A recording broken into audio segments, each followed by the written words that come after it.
안녕하세요. 요즘 김장철이 다가오는데 다들 준비를 잘하고 계시는지 모르겠네요. 저는 김장 한번 준비를 해보려다가 별꼴을 다 겪고선 지금 이렇게 컴퓨터 앞에 앉아 있답니다. 결혼한 지가 벌써 9년이고 저도 이제 나이가 40이 넘었는데요. 이쯤 살면 주변에서 사람들이 완전한 어른 대접도 해주고 어른다운 마음가짐을 먹으며 좀 더 씩씩하게 살 줄 알았는데 그게 아닌가 보네요. 씁쓸하고 또 서글픈 마음에 한 글자씩 마음 담아 사연을 보내드립니다. 저희 남편은 4대 독자 외동아들이에요. 말만 들어도 숨이 턱 막히시죠. 저 또한 그랬답니다. 대학 선배의 소개팅 주선으로 남편을 처음 알게 되었고 저희 둘이서 연애만 3년을 넘게 했었어요. 남편이나 저나 번듯한 직장이 있었고 서로 집안 자체가 그리 기울어지는 편은 아니어서 마음만 먹으면 언제든 결혼을 빨리 하는 것도 가능했었는데 그냥 이런 결혼이 하기가 싫어서 저의 독단적인 의견으로 미루고 미루다가 식을 올린 것이었습니다. 이유는 앞서 말한 4대 독자라는 남편의 그 부담스러운 타이틀 때문이었고요. 저희 친정엄마가 결혼하시고서 할머니한테 시집살이를 정말 지독하게 받으셨어요. 저한테 너무나 자상하고 따뜻한 할머니셨지만 저희 엄마한테만큼은 늘 불호령을 내리려는 조교 같은 엄한 모습을 하고 계셨답니다. 그걸 엄마의 바로 옆에서 전전긍긍하며 보고 자란 게 바로 저였기 때문에 결혼을 하지 않는 한이 있더라도 내 인생에 시어머니로부터의 시집살이는 절대로 없을 거란 각오를 하며 살았죠. 그 독한 마음으로 사소한 연애를 하더라도 결혼을 늘 칼같이 따지고 들려고 했고요. 지금의 남편을 만나기 전에 딱 한 번 결혼을 하고 싶다고 생각한 남자가 있었는데 그 엄마 되는 분의 성격이 얼굴에서 다 드러날 정도로 드세 보이는 걸 보고서는 가차없이 뒤도 안 돌아보고 이별을 고했습니다. 남들은 이런 저를 보면서 경우 없는 여자라고 손가락질을 할지도 모르겠지만 전 이런 제가 늘 불쌍했어요. 멀쩡한 시어머니가 뭔지에 대해서 접해본 것도 없고 겪어본 것도 없었기 때문에 트라우마를 안고서 이리 까탈스레 구는 게 아닌가 했거든요. 그래서 더더욱 결혼에 있어서만큼은 신중해지고자 했습니다. 그 시절 받는 스트레스가 결혼하고 나면 더욱 피해가 될 것이 불보듯 뻔했기 때문이었어요. 그런 의미에서 4대 독자 귀한 남의 집 아들이라는 남편이 너무너무 부담스러워 생각도 하기 싫었었고요. 하지만 결혼을 하게 된 것에는 의외로 시아버지의 역할이 컸습니다. 남편의 오랜 기다림 그리고 끈질긴 구애에 한번 져주는 셈을 치고서 시댁을 방문했던 날 저희 집이나 시댁이나 다 서울 안에 있었기 때문에 한번 인사드리러 가는 길은 상당히 수월한 편이었었죠. 그런데 시아버지가 저 온다면서 아파트 앞까지 내려오셔선 저를 마중 나오셨더라고요. 자기 집 귀한 아들이 데려온 여자는 더 귀한 사람이라고 하면서 말입니다. 어찌나 인상 깊고 또 감동스럽던지요. 얼떨떨한 환대를 받으면서 시댁 안에 들어가자 시어머니는 그리 막 살갑고 다정하지는 못해 보이셨으나 저를 마찬가지로 환대해 주셨어요. 귀한 손님 온다고 해서 새벽같이 요리를 했는데 마음에 들런지 모르겠다며 쑥스럽게 밥상을 차려내 주시던 그때 그 어머님의 표정은 아직도 생생하네요. 평생을 불효령만 내릴 것 같은 독한 시어머니의 모습만 보고 듣고 살았는데 이런 시어머니가 정말 있긴 있구나 싶었던 마음에 저 개인적으로도 많이 놀랬었답니다. 가족들끼리 대화를 나누면서도 말을 아끼고 조심하려고 노력하는 시부모님의 모습에 감동이었고요. 시어머니는 숫기가 없으신지 자꾸만 부끄러워하고 눈도 저랑 못 마주치는 바람에 제가 많은 걸 간파할 수는 없었지만 저를 끝까지 손님 대접해주라 하면서 챙겨주는 시아버지의 모습에 이 남자랑의 결혼을 해도 되겠다 싶은 생각이 들었죠. 그래서 연애 3년을 했다가 결혼을 반년도 안 되어 후딱 치러버렸었답니다.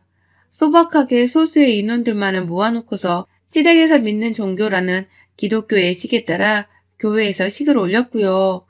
결혼을 하면서 이 집에 제사가 없다는 것도 전 정말 마음에 들었어요. 남들은 대부분 명절이나 제사 문제로 인해서 시댁이랑 고부 갈등을 유발한다고 하는데 나한테는 적어도 싸움의 원인이 될 일이 적을 거라고 장담을 한 거죠.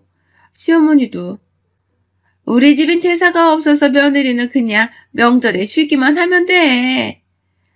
라며 몇 번이고 저한테 그걸 자랑이라고 은근슬쩍 말씀을 해주셨었고요. 하지만 결혼하고 시간이 흘러 2021년이 된 지금까지 저는 늘상 그때의 어머님이 저에게 사기를 쳤다고 밖에 생각을 하질 않습니다. 무조건 시어머니가 저한테 사기를 쳤다는 거 말고는 설명이 안 되는 세월을 겪었거든요. 결혼하고 나니 이 집안에는 정말 제사가 없었어요. 하지만 저에게는 집안에 제사가 없는 대신 저를 괴롭힐 만한 것이 따로 있었답니다. 바로 시어머니셨죠. 숫기도 없고 눈도 잘 못 마주치고 며느리가 손님이라면서 그리 극진하게 대접을 해주던 첫 만남에서의 시어머니는 온데간데 없어졌어요. 저희 부부가 결혼을 한여름에 했었는데 그 후 맞이했던 추석에서부터 본전을 뽑아두려고 하셨죠. 제사가 없다고 하길래 뭘 하려나 싶어서 의아한 마음에 시댁을 갔더니 어머님께서는 저에게 대뜸 고무장갑부터 끼얹어 주시고는 냉장고를 치우라 하셨습니다. 엄마들은 꼭 냉동실에 비닐봉다리로 꼭꼭 싸서는 오만 음식들을 다 집어넣어 보관하시잖아요. 그런데 시어머니는 그걸 다 하나하나 녹기 전에 꺼내보고서는 뭐가 뭔지 비닐봉다리 밖에 매직펜으로 적어놓으라고 시키더라고요. 본인이 요리를 하면서 바로바로 알 수 있도록 말이죠. 처음에 왜 이런 걸 나한테 굳이 명절날 시키나 싶었고 얼떨떨한 상태로 일단 냉장고 정리를 시작했습니다. 당연히 한두 시간 걸리는 일도 아니었고 거의 반나절을 내내 냉장고 앞에 붙어있느라 허리가 나가는 줄 알았어요.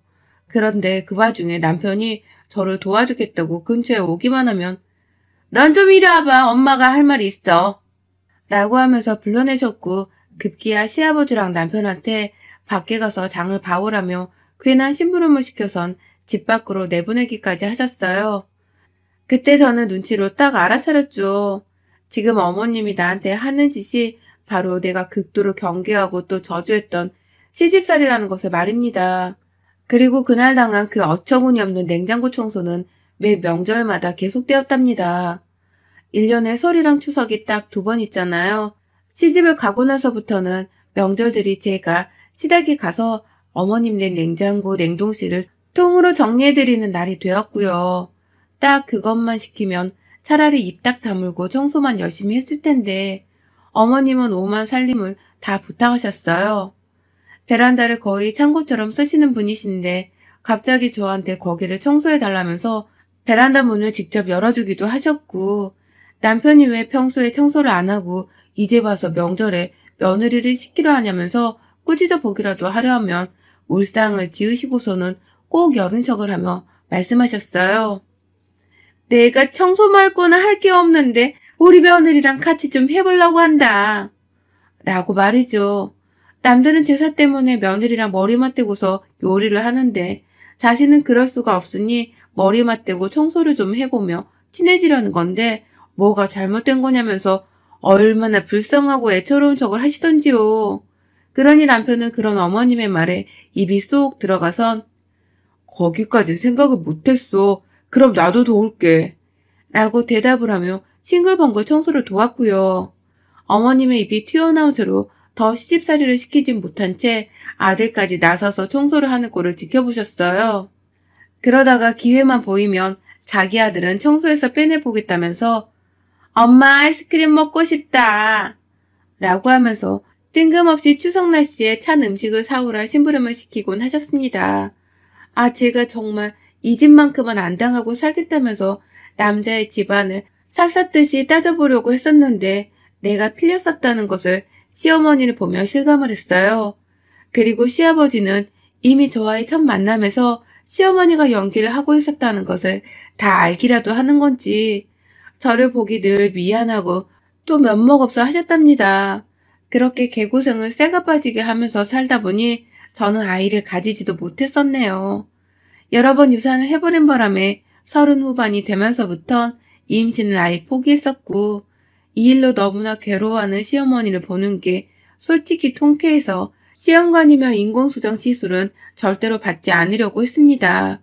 오히려 스트레스를 많이 받으면 임신이 안 되는데 제가 원체 스트레스가 많아서 이런가 봐요. 라는 말을 어머니 앞에서 아무렇지 않게 뱉어내면서 이게 혹 시어머니의 시집살이 때문에 유산이 언니어 이어진 걸지도 모른다는 걸 은연중에 밝혔죠. 그러면 어머님은 찍소리도 못하고선 방 안으로 들어가 버리셨고요. 그러던 저였는데 참 사람의 몸이란 게 기적과도 같더라고요. 제가 40이 넘어서 임신을 한 겁니다.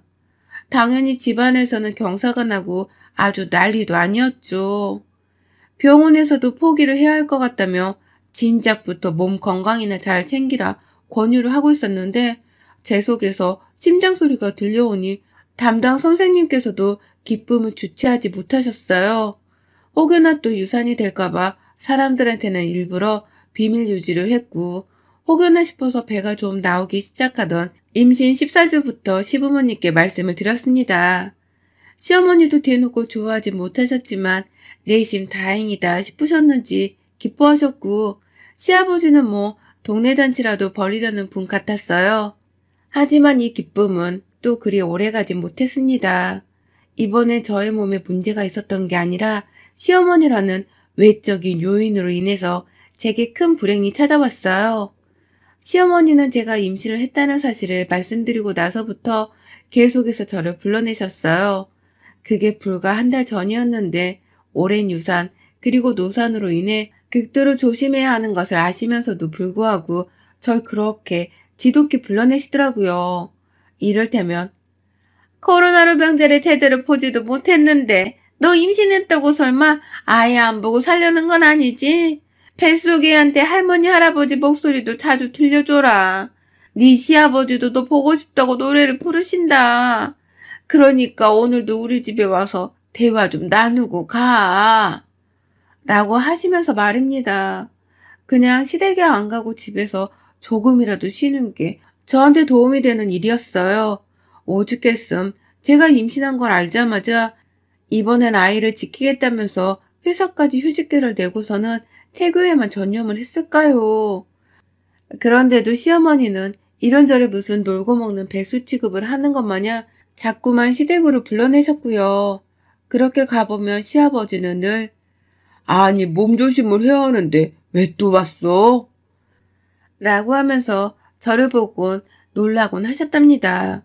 시어머니가 시아버지께도 말씀을 드리지 않고서는 저를 괜히 불러내보려고 오라마라 시켜대신 것이었어요. 그 후로도 별 이유 없이 자꾸만 시댁에 오라오라 하길래 결국 제가 단호하게 말씀을 드렸습니다.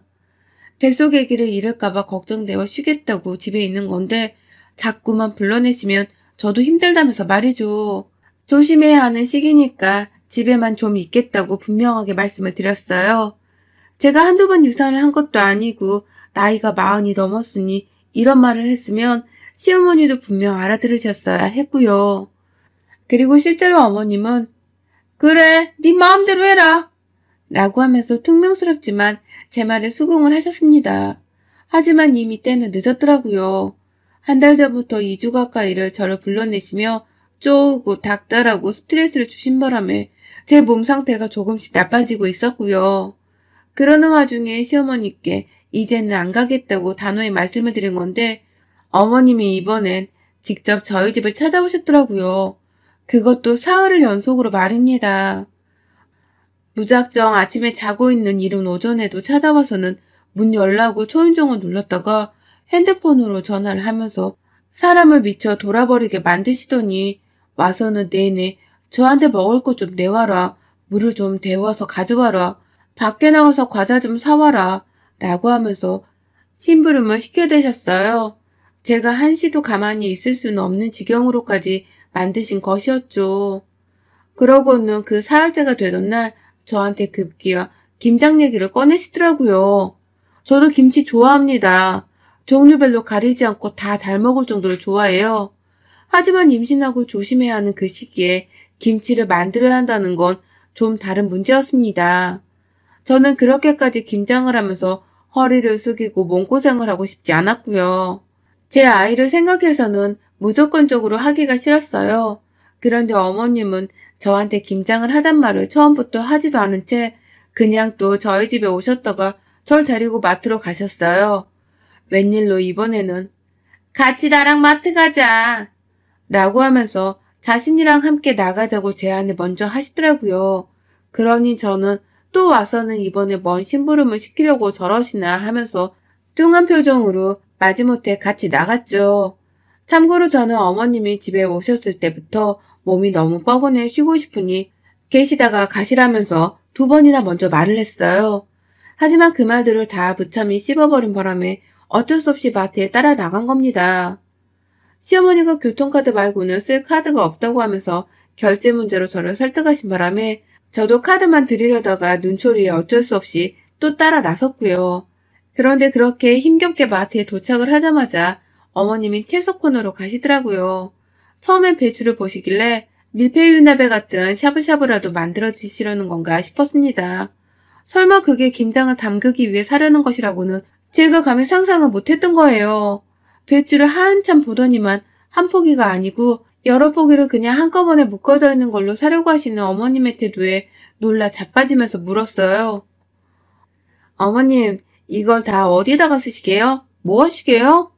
라고 말입니다.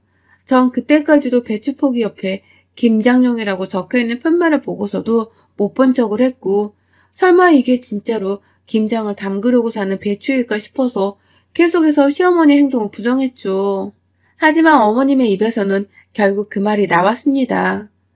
뭘 어디다 쓰긴 어디다 써. 김장해야지. 지금이 김장철인데 넌 며느리가 되어서 먼저 김장하자는 소리도 지금까지 안 하고 뭐하고 서 있니? 라고 하면서 절 마트 안에서 막 혼내키며 엉뚱한 소리를 한다고 다그치는 거예요. 배추 포기를 여전히 손에 쥐고서는 정신 나간 년을 쳐다보듯이 아주 당당하게 저를 쳐다보시는데 저는 그 눈빛을 여전히 잊지 못하고 있답니다. 며느리가 유산을 거듭한 끝에 겨우 40 넘어 또다시 임신을 했는데 어찌 보면 마지막일지도 모르는 이 기회를 또다시 개고생을 시켜 유산을 시키려는 건가 싶어서 말이죠. 이 눈빛이 살인자의 눈빛과 다를 것이 뭔가 싶어서 시어머니와 눈을 맞추면서도 소름이 돋아 다리가 얼어붙었어요. 온몸이 찌릿거리게 저려왔고 배가 순간 아파왔지만 시어머니를 향한 분노가 너무 걷잡을 수 없이 커지고 있었기 때문에 뱃속 고통을 제대로 인지하지 못했습니다. 마트 직원을 소리치며 불러서는 배추 10포기 묶음을 싸달라고 외치는 어머님의 말씀, 그리고 계산을 하겠다면서 저한테 카드나 내놔 라고 소리를 재차 지르시는 그 모습에 저는 지갑을 열어 들었어요. 대답조차 나오지 않을 만큼 그 상황이 너무 지옥 같았고 시어머니가 계산을 하겠다고 먼저 계산대로 멀찌감치 가시고 나서야 제 배가 아픈 게 슬슬 느껴졌어요. 뭔가 예감이 너무 좋지 못해서 배를 움켜쥐었고 괜찮을 거라고 마음을 먹으면서 시어머니의 뒤를 쫓아가려는데 저 멀찌감치서 시어머니가 절 부르시며 소리치시더라고요. 저 굼뜬 거 저거 좀 빨리빨리 안 와? 이거 네가 들고 가야 할 거 아니야. 라고 말입니다.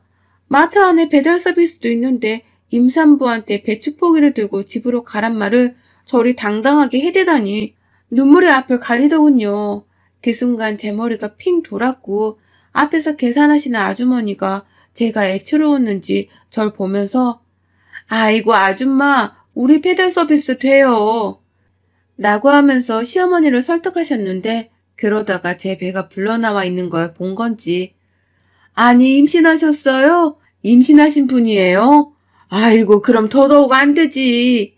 이 무거운 거 들었다가 저맘때 큰일 날라고. 라고 하면서 시어머니를 다그쳤어요. 그리고 시어머니는 말씀하셨어요. 뭐가 안 돼. 힘이 넘쳐나는 애인데 지금 집에서 쉬느라 집단의 요양도 잘하고 있어요. 이럴 때 운동을 좀 해줘야지. 라고 말이죠. 그리고 전 그 말을 듣자마자 아 씨발 뚫린 입이라고 저게? 라는 말을 남기고선 그 자리에서 주저앉아 비명을 질렀습니다.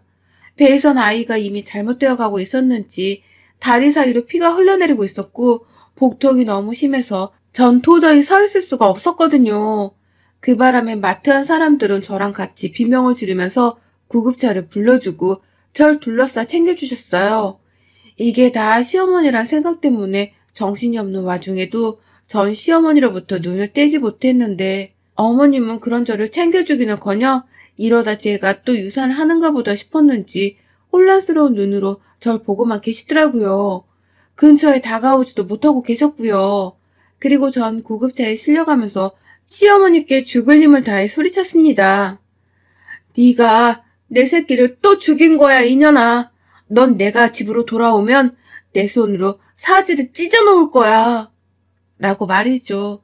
그리고 전 그 길로 병원으로 가 아이를 유산했어요. 임신 17주 차에 아이를 또 말입니다. 당연히 제정신이 아니었죠. 친정 식구들도 다 달려오고 남편도 뛰쳐왔다가 식구들이랑 부둥켜 안고서는 울고불고 난리였어요. 저는 아이 가는 길에 배웅이라도 해주고 싶었던 건지 잠깐 정신을 잃었다가 금세 깨어나선 배만 껴안고 있었고 시어머니 생각이 난다며 그 와중에도 입 밖으로 죽여버릴 거야. 라는 험한 말만 튀어나왔어요.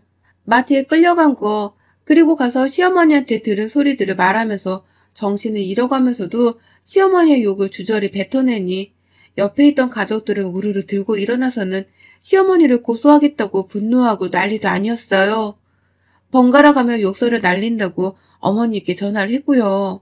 나중에 시아버지가 병원에 오셨는데 오는 길에 시어머니로부터 뭔 말을 들었는지 아주 죄인이 되어서는 고개를 수그리고 찾아오시더라고요. 그런 아버님께 가장 대표로 화를 내면서 엄마 어딨어? 엄마는 뭐하고 아빠 혼자 와? 라며 소리를 친 건 제 남편이었고요.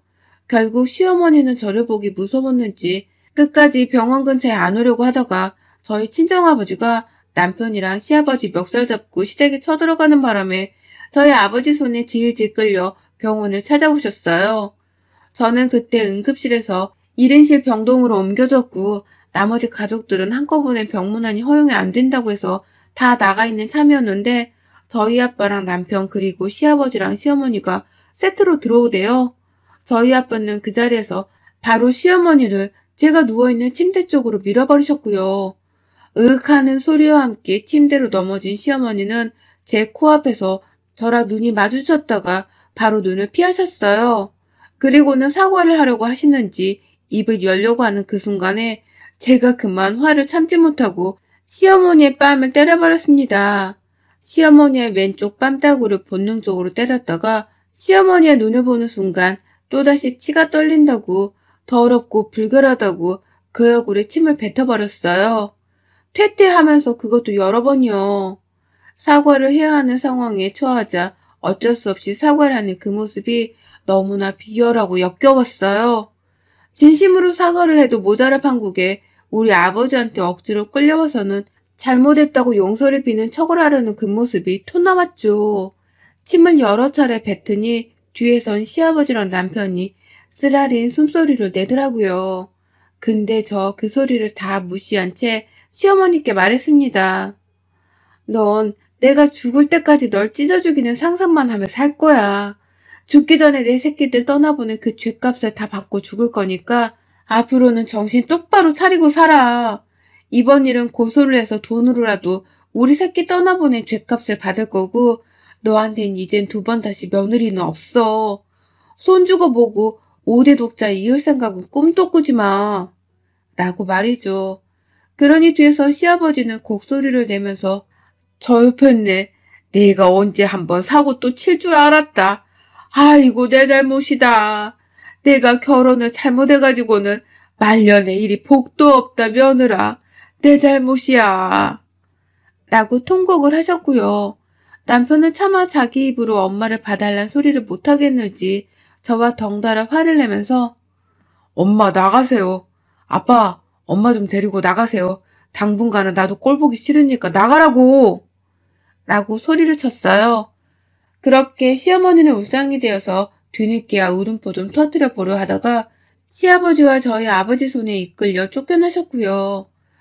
남편은 제 옆에서 같이 화를 내주며 제게 죄인 마냥 고개를 숙였죠. 저는 뭐 남편이고 뭐고 그냥 다 필요 없고 짜증이 난다며 눈을 감아버렸고요. 입원한 내내 저희 친정 식구들은 먼저 시어머니 고소건으로 변호사를 선임하셨고 저는 절대 봐주지 않겠다면서 무조건 강경하게 나가기로 했습니다. 남편도 제지 한번 하지 못하고 저 알아서 하고 싶은 대로 하라 했기 때문에 이참에 시어머니는 평생 안 볼 사람 대우를 하면서 막장의 끝을 보여줘야겠다 싶었어요. 이미 저희 엄마랑 이모들이 시댁에 우르르 몰려가서 시어머니 머리채까지 뜯어잡고서는 애를 되살리라면서 엄청난 복수를 하셨다고 하는데 솔직히 그걸로도 전 성에 차지 않았습니다. 마음 같아선 시어머니 뺨떡으로 하루 종일 때려도 시원찮았으니까요. 일단 제 친정 가족들의 도움을 받아서 시어머니를 고소하고 남편이랑도 더 살아야 하는지에 대해서 고민을 해보려고요. 남편은 지금 자기 엄마를 평생 안 보고 살 거라며 절연을 선언했는데요. 자식은 모르는 거니까요. 더군다나 외동아들인데 시부모님이 평생 연락 한번 먼저 하려고 하질 않겠어요. 그러니 저는 지금 시어머니의 시자도 듣기 싫으니 확실히 절연을 하든지 나랑 차라리 이혼을 해달라며 남편과 결혼 문제에 대해 따지고 드는 중이랍니다. 그 정도로 이 집안 자체에 경매를 나서는 더는 붙어있고 싶지가 않네요. 이 사태를 어찌하면 좋을런지요. 아이를 잃고 잃다 또 잃었습니다. 나이 40이 넘어 말이죠. 마지막이었을 기회라 생각했는데 그 마지막 기회마저도 방심하다 시어머니로 인해 당한 저의 잘못이 크죠. 그걸 알기에 지금은 속지 않은 마음으로 시어머니께 할 수 있는 복수는 다 해볼 참입니다. 싸다구로 날렸으니 이제 당신 아들도 못 보게 하고 당신 며느리한테서 대접도 더는 못 받게 해드려야죠. 소송하고 돈 받아내고서는 나중에 죽으면 받은 재산으로 무덤도 파버릴 생각입니다. 며느리의 복수는 이제 시작이에요. 잘하라고 잘 해내라고 아이가 멀리서 절 응원해주고 있었으면 좋겠네요. 여러분의 생각은 댓글로 남겨주세요. 오늘도 시청해주셔서 정말 감사합니다.